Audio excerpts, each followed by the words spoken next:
जय रघुवीर समर्थ. जय जय राम कृष्ण हरी.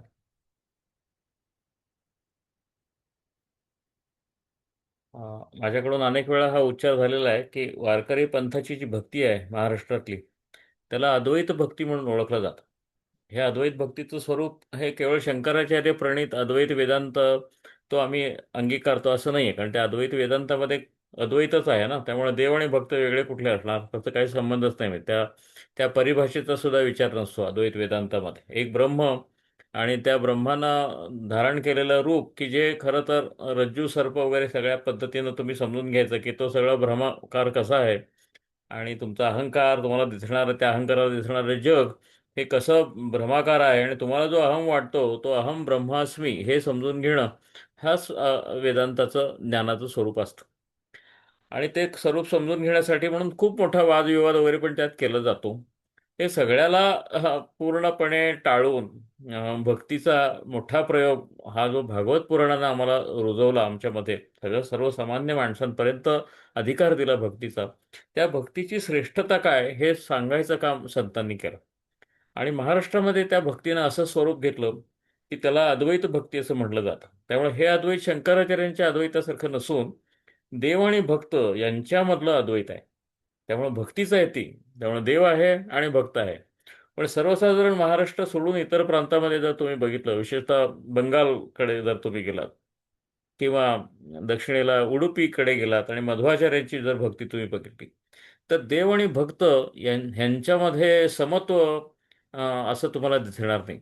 ते म्हणतात भक्तांनी तेच करायचंय, भक्तीच करत बसायचंय, उगाच देव झालो वगैरे असं असं काय मनात सुद्धा आणू नका, असं असं आहे. पण महाराष्ट्रामध्ये ह्या भक्तीनं जे रूप घेतलेलं आहे ना, ते फार अतिशय वेगळ्या स्वरूपाचं आहे. आणि देव आणि भक्त एकच आहेत असं सांगण्याचं काम महाराष्ट्रातल्या भक्ती संप्रदायानं ज्ञानदेवांच्या पासून केलं. ते तुकारामांपर्यंत ती परंपरा चालत आलेली आहे. त्या परंपरेला साजेसा असा हा अतिशय ताकदवान असा अभंग आहे तुकारामांचा. याला कोणी चाल लावलेली नाही, त्यामुळे कोणाला माहीत नाही फारसा. पण हा फार अद्वैत भक्ती म्हणजे काय तुम्हाला समजायचं असेल, समजून घ्यायचं असेल, तर हा अभंग प्रत्येकानं ऐकलाच पाहिजे. तुकाराम काय म्हणतात ऐका. मला पहिली ओळच फार आवडते यातली. देवासी अवतार, देवाचा अवतार घेतलेलाच आहे तो. देवासी अवतार, भक्तांशी संसार. देव अवतार घेतो आणि जग चालवतो काय असेल ते. अहो आम्ही संसार, देव जसे विश्व निर्माण करतो तसे आम्ही आमचे संसार निर्माण करतो. म्हणजे काय सांगतायत तुकाराम की तुम्ही तुमच्या संसारात अडकलाय वगैरे असं सोडून द्या. तुमच्या तुमच्या इच्छेनं हा संसार निर्माण झालाय. तुमच्या इच्छेनं तुम्ही यातून बाहेर पण पडू शकाल. देव कसा सगळा विश्व निर्माण करून त्याचा कारभार चालवून त्यापासून अलिप्त राहू शकतो, तर तुम्ही सुद्धा संसार तुमच्या इच्छेतून जरी निर्माण झालेला असला तरी त्यापासून तुम्ही जरूर अलिप्त होऊ शकता. आणि एवढंच नाही, म्हणजे तुम्ही तुमच्या संसाराचे देव आहात असं केवळ रूपक सांगून उरलेले नाहीत, हे जाता जाता सूचित केलंय. आणि तो मोठा देव, तुम्ही छोटे देव, ह्यांच्यामध्ये ऐक्य आहे असं पण सांगितलेलं आहे. बघा कसं सांगायचा प्रकार त्यांचा. देवासी अवतार, भक्तांशी संसार. देव देवासी अवतार आहे, तो विश्वाचं सगळं बघतो, आम्ही संसाराचं सगळं बघतो. दोहींचा विचार एकपणे. पण दोन्ही एकच आहेत असं सांगितलं. हा ह्याच्या क्षेत्रातला देव आहे, तो त्याच्या क्षेत्रातला गृहस्थ आहे असं काही सांगितलेलं नाही आहे. सिमिली वगैरे असं काही नाही आहे. ते एकच आहेत.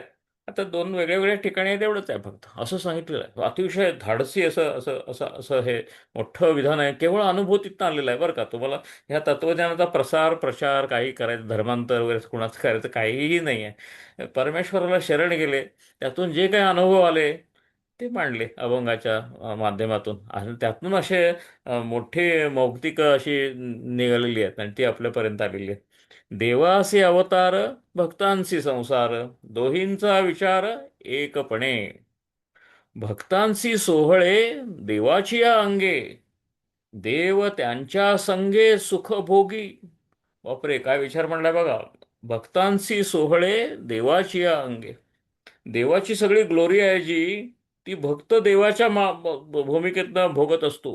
आणि संसारातली छोटी सुखदुःख आहेत ती देव भक्ताच्या मार्फत भोगत असतो. असं आमच्यामध्ये एकत्व आहे असं सांगतात. बघा. याची जाणीव तुम्हाला होणं भक्तीच्या माध्यमातून म्हणजे तुम्ही देव होणं नाही आहे.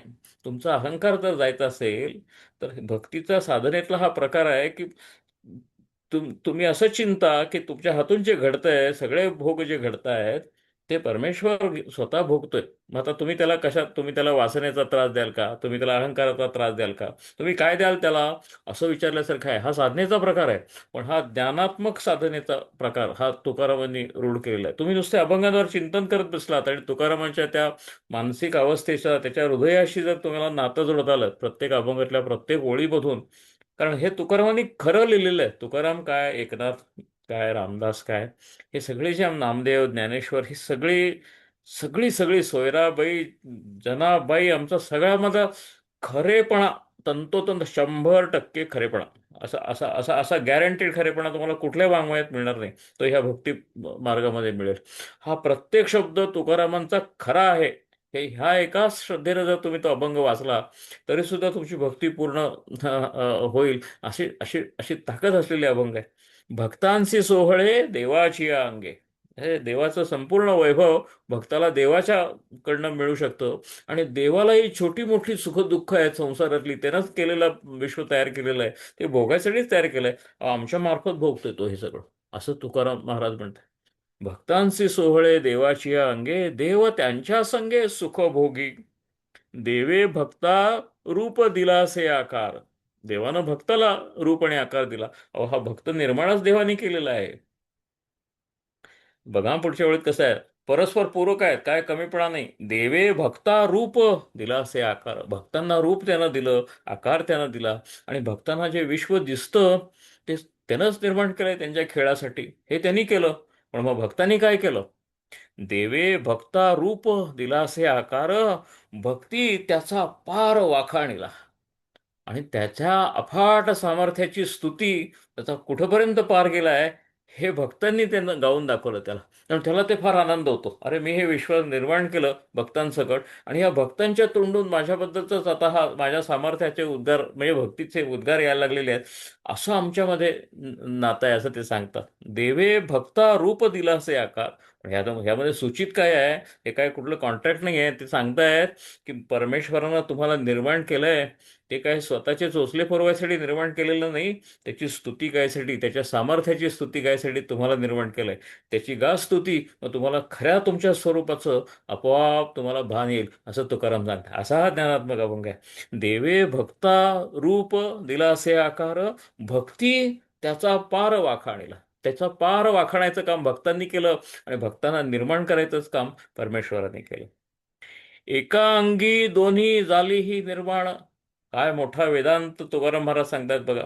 ते म्हणतायत देव आणि भक्त आहेत ना, हे वेगळे नाही आहेत. उजवा हात आणि डावा हात एखाद्या असा असावा, तसं ते जे ब्रह्म आहे ना, तुम्ही वेदांतात जे सांगता तेच खरं आहे. त्यांनीच देव निर्माण केलाय, त्यांनीच भक्त निर्माण केलाय. देव आणि भक्त ही एकाच ब्रह्माची दोन अंग आहेत, असं तुकाराम महाराज सांगतात. एका अंगी दोन्ही झाली ही निर्माण, देव भक्तपणा स्वामी ठेवा. देवाची भक्ती, स्वामीची सेवा, हे सगळं म्हणले स्वामी आणि सेवक, देव आणि भक्त हे एकच आहे. हे दोन एकाच तत्वाचे अंग आहेत. त्याच ब्रह्मानं ही तयार केलेली आहेत. ह्याचा पूर्ण विचार तुम्ही करत जा. तुका म्हणे. आणि मग हे सगळं तुम्हाला सांगून झाल्यानंतर स्पष्ट शब्दात कन्क्ल्युजन सांगणे, निष्कर्ष सांगणे, हे आमच्या तुकाराम महाराजांचं फार वैशिष्ट्य आहे. तुका म्हणे कशासाठी करत होतो हे सांगत होतो तुम्हाला. तुका म्हणे येथे नाही भिन्न भाव. सरळ सांगितलेलं आहे. आता उदाहरणातनं कळलंच आहे, पण इथं स्पष्ट सांगतात शेवटी. तुका म्हणे येथे नाही भिन्न भाव. एवढंच नाही, तुका म्हणे येथे नाही भिन्न भाव, भक्त तोची देव, देव भक्त. काही नाही, काही ठेवलं नाही, सांगायचं काहीच ठेवलं. देव हाच भक्त आहे म्हणले, भक्त हाच देव आहे. पण त्यामध्ये देवाचं काय व्हायचं हो, भक्तांना काय शिकायचं आहे त्यातनं, तर आपल्या आपल्या मार्फत देव सगळे सोहळे भोगतोय संसाराचे, हे एक भान आहे. आज वेदना झाली, नैराश्य आलं, तर देव ते भोगतोय. देवाला आज निराश होऊन बघायचंय, काय असते मजा ती, असं बघायचंय. त्याच्यावर सोडा. काय आनंद झाला तो त्याला अर्पण करून टाका, कारण तो त्याचा आहे. त्याच्यासाठीच त्यानं तुम्हाला निर्माण केलेला आहे, हे एक. आणि दुसऱ्या बाजूला भक्ती त्याचा पार वाखाडीला. त्याचा जो अपार त्याचं जे रूप आहे, त्याची स्तुती तुम्ही करत राहायचं आहे. म्हणजे तुमच्या अस्तित्वाचा अर्थ काय आहे? तुमच्या अस्तित्वाचा अर्थ हाच आहे की तो तुमच्या मार्फत सगळे सोहळे भोगतोय संसाराचे, हे एक लक्षात घ्या. आणि तुमच्या वाणीतून, तुमच्या लेखनातून, तुमच्या अख्ख्या जगण्यातून फक्त त्याची स्तुती गात राहा की जो सगळ्या विश्वाला निर्माण करून असा असा उरलेला आहे, काही उंगळ्या उरलेला आहे. आणि नंतरच्या अभंगात एका ठिकाणी म्हटलंय, तो उरून बरोबर पंढरपूरला विटेवर उभा राहिलेला आहे. असं असा फार सुंदर वर्णन तुकारामानेच केलेलं आहे. ते पुढच्या अभंगात आपण आता बघूच. तर हा असा हा हा मी ज्ञानात्मक अभंग तुकारामांचे म्हणतो त्यातला हा एक आहे. हा जो पंढरपूरला जे ब्रह्म येऊन उभा राहिलेला आहे, त्याच्याबद्दल फार प्रेमानं तुकाराम लिहितात. तुकाराम महाराज लिहितात. आता त्याचंच हा ज्ञानात्मकच अभंग आहे, पण हा भक्तीतनं आलेलं ज्ञान आहे. त्यामुळे ती भक्ती केंद्रस्थानी असते, हे तुम्ही लक्षात घ्या. हुंबरती गाये तयाकडे कान. गायी हुंबरत असतात, त्यांच्याकडे कान असतं ह्याचं. पांडुरंगाचं वर्णन आहे. हुंबरती गाये तयाकडे कान. म्हणजे काय आहे ते प्रतीक आहे हो. गाईचं हुंबरणं हे आमच्या सगळ्या भक्ती वाङ्मयामध्ये भक्ताची आर्तता कशी असते त्याचं त्याचं कायमचं गाईला महत्त्व आमच्याकडे त्यासाठी आहे. गाय दूध देते, गाय आणि बैलाचा जन्म देते, हे सगळं भूगोलात आपलं वाचल्यानंतर गाईची जी आर्तता आहे त्या आर्ततेला आमच्या सगळ्या आध्यात्मिक, सांसारिक सगळ्या जीवनामध्ये फार मोठं स्थान आहे. हुंबरती गाये तयाकडे कान. गाय हुंबरते ना, तिच्याकडे कान आहे पांडुरंगाचे. कैवल्य निधान देवोनी ठाके. अहो तो कैवल्य निधान आहे, तो गाईचं हंबरणं ऐकत असतो. असं फार सुंदर आहे. हा कृष्ण आहे ना, आमचा वृंदावनातला कृष्ण आहे हा हा हा विठ्ठल म्हणजे. त्यामुळे गाईचं हुंबरणं तो ऐकत असतो. बघा ना तो कसा आहे, म्हणजे हा गोपाळ आहे. गोपाळांची पूजा उच्छिष्ट कवळी. गोपाळ गोपाळ आहे तो, ते गोपाळ साधे गरीब गोपाळ आहेत. ते काला करतात आणि काला करून खातात आणि ह्याला पण देतात. तर गोपाळांच्या काल्याचं उच्छिष्ट आहे की नाही, तो घास त्याला फार आवडतो. सगळं विश्व निर्माण केलं आहे हा. पण त्याला सुदाम्याचा पोहे आवडतात, तसेच त्याला गोपाळांचा काला आवडतो. कारण त्या गोपाळांचा असा भोळा भाबडा भाव आहे त्याच्याप्रती, तो त्याला आवडतो. मग त्याला त्या उच्छिष्टाचाच हावरटपणा झालेला आहे, असं आमच्या पांडुरंगाचं वर्णन त्यात. गोपाळांची पूजा उच्छिष्ट कवळी, तेणे वनमाळी सुखावला. त्यानं फार सुख होतं, त्या त्या काल्याच्या घासानं त्याला जे सुख होतं, ते बाकी यज्ञातल्या समिधान्य आणि काय काय काय काय तुम्ही बळी देता ते त्याला काय, त्याला त्याचं नाही, असं मुद्दाम सांगतात आम्हाला. गोपाळांची पूजा उच्छिष्ट कवळी, तेणे वनमाळी सुखावला. चोरोनिया खाये दूध दही लोणी. अहो सगळ्या विश्वाचा तो जनक म्हणायचा, आणि तो चोरून खातोय की हो. त्याला ते तयार करता नसतं स्वतः, सगळं विश्व तयार केलेलं दही दुधाचं काय आहे. पण ते दही दूध लोणी आहे ना, ते तो भक्तिभाव आहे तो. ते भक्ती आणि ते प्रेमाचं सेवन, कारण तेवढे एकच गोष्ट त्याच्याकडे नाही. आमचे सगळे संत सांगतात त्याच्याकडे सगळं आहे. पण नामदेव तर म्हणतात, तुम्हा घरी सोने दाम, आम्हा घरी तुमचे नाम. असं आमच्याकडे तुमचं नाम आहे, ते नेमकं तुमच्याकडे नाही. तुम्हाला तुम्हाला नामाचं सुख काय असतंय तुमच्या, तुम्हाला कळणार नाही, ते आम्हालाच कळणार. तो आमचा अधिकार आहे भक्त म्हणून. चोरोनिया खाये दूध दही लोणी, भावे चक्रपाणी गोविला तो. हे कायमचं सूत्र आहे. भावामध्ये हा घडला बघा. भावाने हा फसला, भावालाच हा फसला, भावाला हा बोलला. चोरोनिया खाये दूध दही लोणी, भावे चक्रपाणी गोविला तो. निष्काम. निष्काम आहे हा. हा निष्कामच आहे. निष्काम तो झाला कामासी लंपट. अगदी कामांध झाला. कोणासाठी? गोपिकांची वाट पाहत बैसे. त्या गोपिकांचा भाव त्याला एवढा आवडला की त्या गोपिकांसाठी हा लंपट झाला. हा खरं तर निष्काम म्हणायचा आहे. निष्काम परब्रह्म आहे. ते सकाम असं सावळी मूर्ती होऊन आलं, अशी ही गंमत आहे. म्हणजे जिथं भाव आहे तिथं देव आहे. निष्काम तो झाला कामासी लंपट, गोपिकांची वाट पाहात बैसे. जगदानी इच्छी तुळसी एकदळ. हा कृष्ण आहे ना. आपण पूर्वी थाळीचे अभंग जनाबाईचे केलेले आहेत, तुम्हाला आठवत असेल नामदेवांच्या वेळी. तर ते थाळीला शेवटी लागलेलं, जे मागच्या बाजूला लागलेलं एक तुळशीपत्र आहे, त्याच्यामध्ये याचं समाधान झालेलं आहे. जगदानी इच्छी तुळशी एकदळ. एक पान हो त्याचं फक्त भक्ताचं. भावाचा सकळ विकिला तो. अहो अख्खा विकत घेता येतो हा भावामुळे. भाव पाहिजे मात्र तुमच्याकडे. सोपी गोष्ट आहे. काही ज्ञान तुम्हाला नको, काही क्वालिफिकेशन नको, तुम्हाला मोठा वर्ण नको, तुमचं सत्ता नको, काही नको, फक्त एकविध भाव पांडुरंगाच्या प्रती पाहिजे, की हा विकलाच गेला तुम्हाला असं समजा. जगदानी इच्छी तुळशी एकदळ, भावाचा सकळ विकिला तो. तुका म्हणे, हा बघा हा ज्ञानात्मक शेवट कसा बघा. तुका म्हणे हेची चैतन्य सावळे. अहो, चैतन्य म्हणायचं, ब्रह्म म्हणायचं, त्याला सावळ म्हणलं आम्ही. सावळे चैतन्य. तुका म्हणे हेची सावळे. तुका म्हणे हेची चैतन्य सावळे, व्यापुनी निराळे राहिलेसे. अख्खं जग निर्माण करून, अख्खं विश्व निर्माण करून, असे अनेक विश्व निर्माण करून तो त्यांच्यापासून निराळा उरलेला आहे. मात्र तो आम्ही भाव दाखवला की तो आमच्या बरोबर खेळायला लागतो. असा हा भक्तीचा, ज्ञान आणि भक्तीचा संगम म्हणजे आमची महाराष्ट्रातली वारकऱ्यांची अद्वैत भक्ती आहे. तर आपण आता इथं थांबवून आपण आजचं गाणं ऐकूया. अं, आजचं गाणं मी ह्यातच घेतलेलं आहे, नामाचं महत्त्व सांगणारं असं गाणं आहे ते. एक सेकंद हा. हे गाणं आहे, हे चोखियाची महारी अशी जी सोयराबाई आहे तिचं गाणं आहे. हे गाणं तो अवघा रंग एक झाला लिहिणाऱ्या ज्या सोयराबाई आहेत त्यांचंच हे गाणं आहे. फक्त हे गाणं आमच्या भीमण्णांनी गायलेलं आहे. सुखाचे हे नाम आवडीने गावे. सुखाचे हे नाम म्हणजे सुखच आहे. सुखाचे हे नाम आवडीने गावे, वाचे आळवावे विठोबासे. कारण भावाला बोलणारा हा विठोबा आहे, त्याला अळवायचा कसा? वाचे आळवावे विठोबासे. सुखाचं आहे, ते सुखाचं नाव आहे. हे नाम घेताना तुम्हाला सुखाचं सेवन करण्याचा तुम्ही असा जॉय आहे ना, तो तुम्ही तुम्ही सेवन करताय असं वाटलं पाहिजे त्याचं नाम घेताना. सुखाचे हे नाम आवडीने गावे, वाचे आळवावे विठोबासी. संसार सुखाचा होईल निर्धार. अहो, तुम्ही हे सुख जर सारखं सेवन करत राहिला तर संसार सुखाचा होणार नाही तर काय. संसार सुखाचा होईल निर्धार, नामाचा गजर सर्व काळ. नामाचा गजर सर्व काळ तुम्ही करत राहा, संसार सुखाचा होणारच. काम क्रोधांचे न चलेची काही. कसं म्हणतायत बघा सोयराबाई, तुम्ही नुसतं ह्याचं नाम घ्या, तुमचं काम आणि क्रोधावर वेगळं नियंत्रण मिळवायला पाहिजे, तप करायला पाहिजे, एका पायावर 12 वर्ष भरायला पाहिजे, काही कारण नाही म्हणजे काहीतरी मूर्खपणा करू नका. याचं नाम घ्या. ह्याचं नामच असं आहे की तुमचं चित्त शुद्धच होणार. काम क्रोधांचे न चलेची काही, आशा मनशा पाही भूर होते. ते सगळं निघून जातात. आवडी धरोनी वाचे म्हणे हरी हरी. आवडी धरा आणि वाचेनं हरी हरी म्हणा फक्त. म्हणत असे महारी सुखी अशी.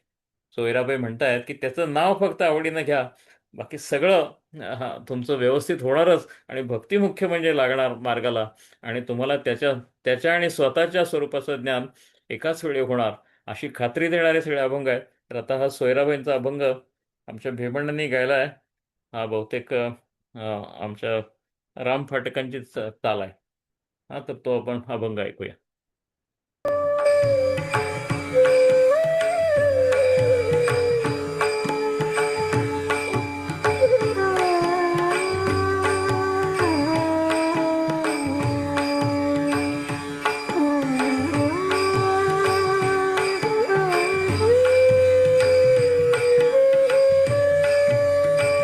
सुखाचे हे नाम आवडीने गावे. सुखाचे हे नाम आवडीने गावे. वाचे आळवावे, वाचे आळवावे विठोबासी. सुखाचे हे नाम आवडीने गावे. सुखाचे हे नाम आवडीने गावे. सुखाचे हे नाम आवडीने गावे.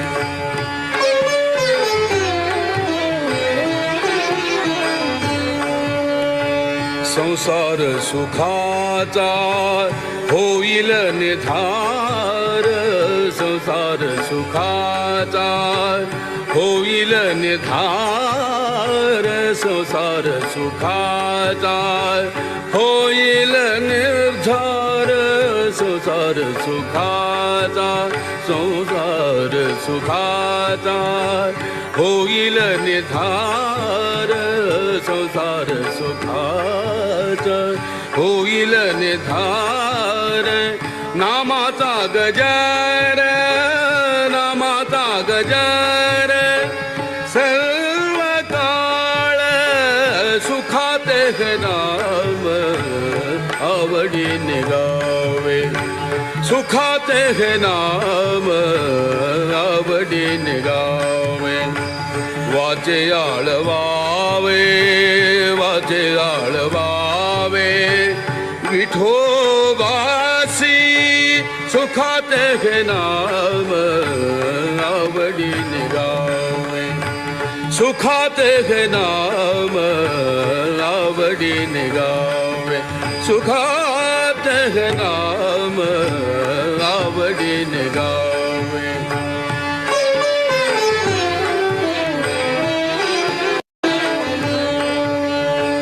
काम क्रोधांचे ना चलेती काही, काम क्रोधांचे ना चलत काही, काम क्रोधांचे ना चलत काही, काम क्रोधांचे ना चलत काही.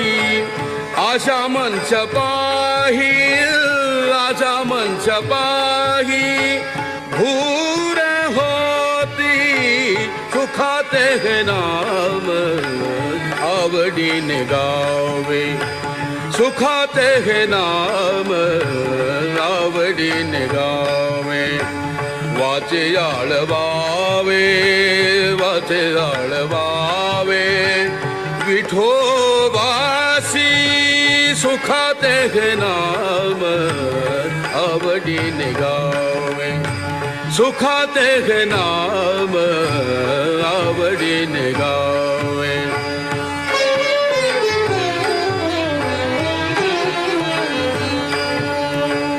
आवडी धरोनी वाचे म्हणे धरी धरी, आवडी धरोनी वाचे म्हणे धरी धरी, आवडी धरोनी वाचे म्हणे धरी धरी, आवडी धरोनी.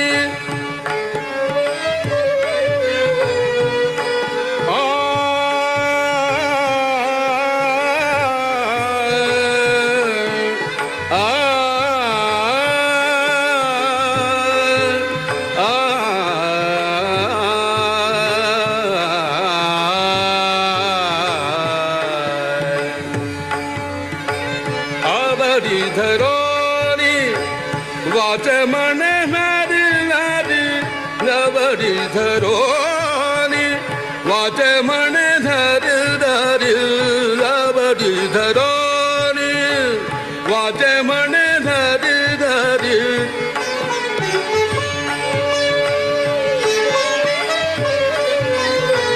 म्हणत से महारी, म्हणत से महारी, चोखी आती सुखात हे नाम आवडीने गावे, सुखात हे नाम आवडीने गावे, सुखात हे नाम आवडीने गावे.